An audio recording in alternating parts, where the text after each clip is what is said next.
ഈ നിയമങ്ങളിലൂടെയും ചില ഇൻ്റർവെൻഷനിലൂടെയും അതിനെ നമുക്ക് അവബോധം സൃഷ്ടിക്കുകയും റെഗുലേഷൻ ഉണ്ടാക്കുകയും ചെയ്തു കഴിയുമ്പോൾ അതിനെ പാലിക്കാൻ നമ്മളെല്ലാവരും സന്നദ്ധരായിരിക്കണം. ഇപ്പം വളരെ പെട്ടെന്ന് ഫ്രജൈലായിട്ടുള്ള ഒരിടത്ത് കൊണ്ടുപോയി വീട് വെക്കരുത്, അവിടെ നിങ്ങൾ പാറ പൊട്ടിക്കരുത് എന്ന് പറയുമ്പോൾ വികസനത്തിനെതിരാണ് എന്ന് പറയുന്നതിനകത്ത് അർത്ഥമില്ല. കാരണം നമ്മളത് നിലനിന്നെങ്കിലും നമ്മളുള്ളൂ. 5 കിലോമീറ്റർ ഇടവിട്ട് ആ നദീതീരത്ത് ചോലവരങ്ങൾ വെച്ച് പിടിപ്പിച്ച് അവിടെ ഭക്ഷണം കഴിക്കാനോ ഒരു ചായ കുടിക്കാനോ ഉള്ള സംവിധാനങ്ങളും ഉണ്ടാക്കി, ഈ പറയുന്ന മാലിന്യങ്ങൾ ഇടാനുള്ള ഡസ്റ്റ്ബിൻ ഇട്ട് കുട്ടികൾ കളിക്കാനുള്ള കുറേ എന്തെങ്കിലും സംവിധാനങ്ങൾ ഉണ്ടാക്കി ഓരോ 5 കിലോമീറ്ററിലും ഇത്രയുള്ള ടൂറിസ്റ്റ് ഡെസ്റ്റിനേഷനൊക്കെ മാറ്റാൻ പറ്റും. ചുറ്റുപാടുമുള്ള പരിസ്ഥിതിയെ അത് നമ്മുടെ ജീവൻ്റെ നിലനിൽപ്പിൻ്റെ ഭാഗമാണ് എന്നുകൂടി മനസ്സിലായിക്കൊണ്ട്, എന്നാൽ വികസനം വരുമ്പോൾ അതിനെ ശരിക്കും പറഞ്ഞാൽ നമ്മുടെ ഈ പരിസ്ഥിതിക്ക് അനുസൃതമായിട്ടുള്ള എക്കോ ഫ്രണ്ട്ലി ആയിട്ടുള്ള വികസനം കൂടി മുന്നിൽ കണ്ടുള്ള നൈരൂപീകരണം നടത്തുകയാണെങ്കിൽ ഇത് രണ്ടും കൂടി ഒന്നിച്ചു കൊണ്ടുപോകാൻ സാധിക്കും.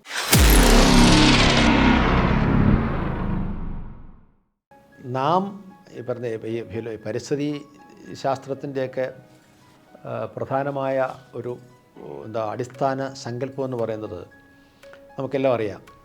നമ്മെ എന്താണോ നിലനിർത്തുന്നത് നാം അതിനെ സംരക്ഷിക്കണം. അത് സിമ്പിളാണ്. അപ്പോൾ നമുക്ക് 3 കാര്യങ്ങളാണ് പ്രധാനമായിട്ട് വേണ്ടത്. 1 വായു, 2 ജലം, 3 ഭക്ഷണം. ഇത് 3 മനുഷ്യൻ്റെ നിലനിൽപ്പിന് ആവശ്യമാണ്. അപ്പോൾ നല്ല വായു നിലനിന്നെങ്കിലേ നമുക്ക് ജീവിക്കാൻ സാധിക്കും, നല്ല വെള്ളമുണ്ടെങ്കിലേ നമുക്ക് ജീവിക്കാൻ സാധിച്ചു, നല്ല ഭക്ഷണം ഉണ്ടെങ്കിലേ നമുക്ക് ജീവിക്കാൻ സാധിക്കും. അപ്പോൾ പരിസ്ഥിതിയെക്കുറിച്ച് പറയുമ്പോൾ പരിസ്ഥിതി ഭീകരവാദത്തിലേക്ക് പോകണമെന്നല്ല പറയുന്നത്. പരിസ്ഥിതി ഭീകരവാദം എന്ന് പറഞ്ഞാൽ പുതിയൊരു പ്രതിഭാസമുണ്ട്, അതല്ല ഞാൻ ഉദ്ദേശിക്കുന്നത്. സാമാന്യ ബുദ്ധിയോടുകൂടി അതിനെ സമീപിക്കുകയും കോമൺ സെൻസ് അപ്ലൈ ചെയ്തിട്ട്, ഇപ്പം ഏറ്റവും മലീമസമായൊരു വായുവാണ് ശ്വസിക്കുന്നതെങ്കിൽ നമുക്ക് എത്ര കാലം ജീവിച്ചിരിക്കാൻ സാധിക്കും? അപ്പോൾ ഇതിനെയൊക്കെ നമുക്ക് ചില ഈ നിയമങ്ങളിലൂടെയും ചില ഇൻ്റർവെൻഷനിലൂടെയും അതിനെ നമുക്ക് അവബോധം സൃഷ്ടിക്കുകയും റെഗുലേഷൻ ഉണ്ടാക്കുകയും ചെയ്തു കഴിയുമ്പോൾ അതിനെ പാലിക്കാൻ നമ്മളെല്ലാവരും സന്നദ്ധരായിരിക്കണം. ഇപ്പം വളരെ പെട്ടെന്ന് ഫ്രജൈലായിട്ടുള്ള ഒരിടത്ത് കൊണ്ടുപോയി വീട് വെക്കരുത്, അവിടെ നിങ്ങൾ പാറ പൊട്ടിക്കരുത് എന്ന് പറയുമ്പോൾ വികസനത്തിനെതിരാണ് എന്ന് പറയുന്നതിനകത്ത് അർത്ഥമില്ല.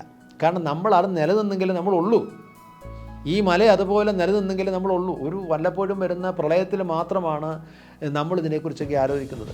നമ്മളുടെ പ്രവർത്തനങ്ങൾ കൊണ്ട് വികസനം വേണം. വികസനം എങ്ങനെ വേണം? വികസനം പ്രകൃതിയെ നിലനിർത്തിക്കൊണ്ട് തന്നെ, പ്രകൃതിയെ സംരക്ഷിച്ചുകൊണ്ട് തന്നെ, അതായത് നമ്മുടെ ജീവനെ സംരക്ഷിച്ചുകൊണ്ടുള്ള, നമ്മുടെ നിലനിൽപ്പിനെ സംരക്ഷിച്ചുകൊണ്ടുള്ള ഒരു വികസനമായിരിക്കണം നമുക്ക് വേണ്ടതെന്നുള്ളൊരു കാഴ്ചപ്പാട് എല്ലാവരിലും ഉണ്ടാക്കണം. ചെറിയ ക്ലാസ് മുതൽ തന്നെ അതിനെക്കുറിച്ചിട്ട് പഠിക്കണം. ആർത്തിയും അത്യാർത്തിയും മാറ്റിയിട്ട് നമുക്ക് ആഗ്രഹങ്ങൾ സാധിക്കുന്നതിന് കുഴപ്പമില്ല. നമുക്ക് ഒരു മനുഷ്യന് വീട് വേണം. അപ്പോൾ അവിടെ എന്തൊക്കെയാണ് പ്രശ്നങ്ങൾ? ചില മേഖലകളിലെ വീട് വെക്കാൻ പാടില്ല, ചില മേഖലകളിൽ മറ്റു തരത്തിലുള്ള നിർമ്മാണ പ്രവർത്തനങ്ങൾ പാടില്ല എന്ന് പറയുമ്പോൾ അതിനെന്തെങ്കിലും കാര്യമുണ്ടോ?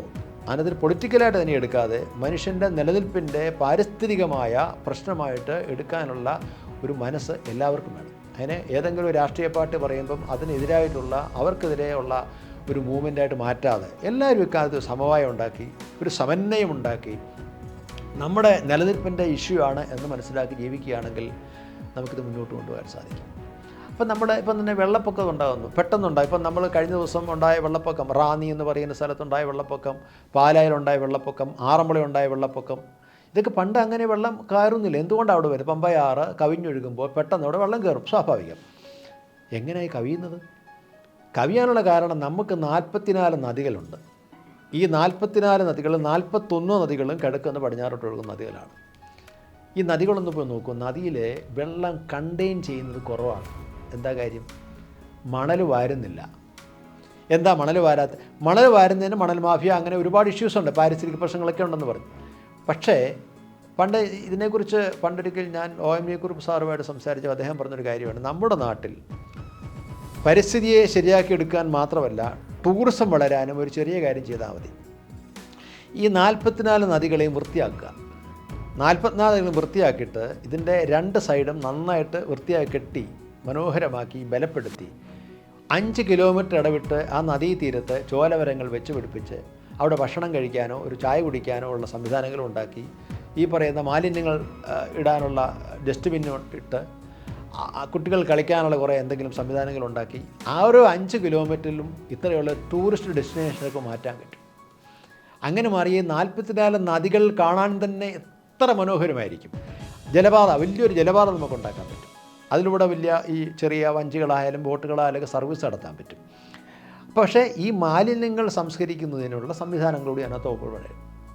ഈ മണലൊക്കെ ശരിക്കും വാരിക്കഴിഞ്ഞാൽ തന്നെ ഈ നദിയുടെ ആഴം, യഥാർത്ഥ ആഴം കിട്ടും, വെള്ളപ്പൊക്കം വരത്തില്ല. നല്ല ഇപ്പം തന്നെ നമ്മുടെ തിരുവനന്തപുരത്തെ പാർവതി പുത്തനാറിനെ കുറിച്ച് ആലോചിച്ച് നോക്കൂ. തിരുവല്ലോ എന്ന് പറയുന്ന നമ്മുടെ ബലിയിടുന്ന സ്ഥലത്ത് ആർക്കെങ്കിലും അതിനകത്ത് ഇറങ്ങി കുളിക്കാൻ പറ്റുമോ? ബലിതർപ്പണം നടത്താനായിട്ട് നമുക്ക് വേറെ പൈപ്പ് വഴിയുള്ള വെള്ളം വഴിയാണ് നമ്മൾ തലയിൽ വെള്ളം ഒഴിച്ചിട്ട് പോകുന്നത്.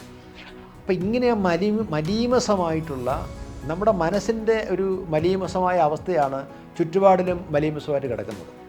നമുക്ക് ചുറ്റുപാടും, നമ്മൾ കേരളീയരെക്കുറിച്ച് പറയുമ്പം വ്യക്തിഗതമായി നമുക്ക് ഒരുപാട് വൃത്തിയുള്ളവരെന്നാണ് പറയുന്നത്.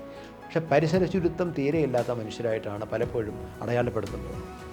ആ ഒരു പേരുദോഷം മാറ്റാൻ നമ്മൾ ഓരോരുത്തരും ശ്രമിക്കണം.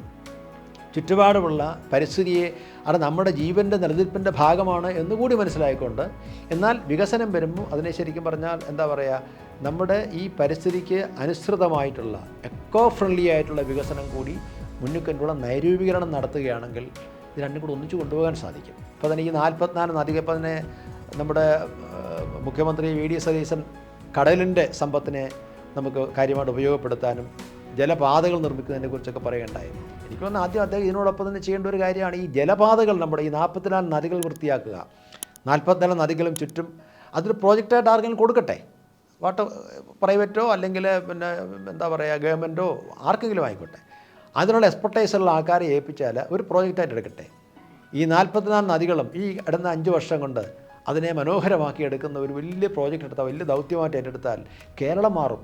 കേരളത്തിൻ്റെ പ്രധാനപ്പെട്ട ഒരു പാരിസ്ഥിതികമായിട്ടുള്ള ആരോഗ്യപരമായിട്ടുള്ള ടൂറിസ്റ്റുകളെ ആകർഷിക്കുന്ന ഒരു പദ്ധതിയായിട്ട് അതിനെ നമുക്ക് മാറ്റിയെടുക്കാൻ സാധിക്കുന്നു. നമുക്ക് തന്നെ ഈ നമ്മുടെ നാട്ടിലെ നമുക്ക് തന്നെ പലപ്പോഴും പല സ്ഥലങ്ങളും അറിഞ്ഞുകൂടാ. നമ്മളവിടെ ഇപ്പോൾ തായ്ലൻഡിൽ പോവും, അല്ലെങ്കിൽ യൂറോപ്പിലൊക്കെ പോവും. പക്ഷേ നമ്മുടെ നാട്ടിലെ പല സ്ഥലങ്ങളും അതിമനോഹരമായ സ്ഥലങ്ങൾ നമുക്കുണ്ട്. ഈ കടലിൻ്റെ ഭംഗി മാത്രമല്ല, ഈ കായലിൻ്റെ ഭംഗി മാത്രമല്ല, ഈ നദികൾക്കും അതിനേക്കാൾ മനോഹരമായ ഭംഗിയുള്ള ഒഴുക്ക് നമുക്ക് കാണാൻ കഴിയും. നമ്മൾ ഈ യൂറോപ്യൻ രാജ്യങ്ങളിലൊക്കെ നദികൾ കാണുമ്പം എത്ര സുതാര്യമായ വെള്ളമാണ് അല്ലേ? ജലാശയങ്ങളൊക്കെ ഒഴുകി പോകുന്ന കാണുന്നതിൻ്റെ മനോഹരം നമുക്കങ്ങനെ ഒരു സങ്കല്പിക്കാൻ പറ്റും നമ്മുടെ നാട്ടിൽ. അതുകൊണ്ടായിട്ട് നമുക്ക് ആ ജലത്തിൻ്റെ പ്രാധാന്യം മനസ്സിലാക്കുന്നില്ല. അതാണ്, ആ ജലത്തെ നിർമ്മലമായി സൂക്ഷിക്കാൻ ആവശ്യമായ ഒരു പോളിസി ഉണ്ടെന്നുണ്ടെങ്കിൽ, അതിനനുസരിച്ചിട്ടുള്ള ഒരു ദൗത്യം ഏറ്റെടുക്കാൻ ആരെങ്കിലും തയ്യാറാവുകയാണെങ്കിൽ, അതിനോട് ഇച്ഛാശക്തിയുള്ളൊരു സർക്കാരുണ്ടെങ്കിൽ ഇത് മാറ്റിയെടുക്കാൻ സാധിക്കും. തീർച്ചയായിട്ടും ഈ വെള്ളപ്പൊക്കം പോലെയുള്ള അപകടത്തെ നമുക്ക് തടയാനും സാധിക്കുമെന്നാണ് ഞാൻ വിശ്വസിക്കുന്നത്.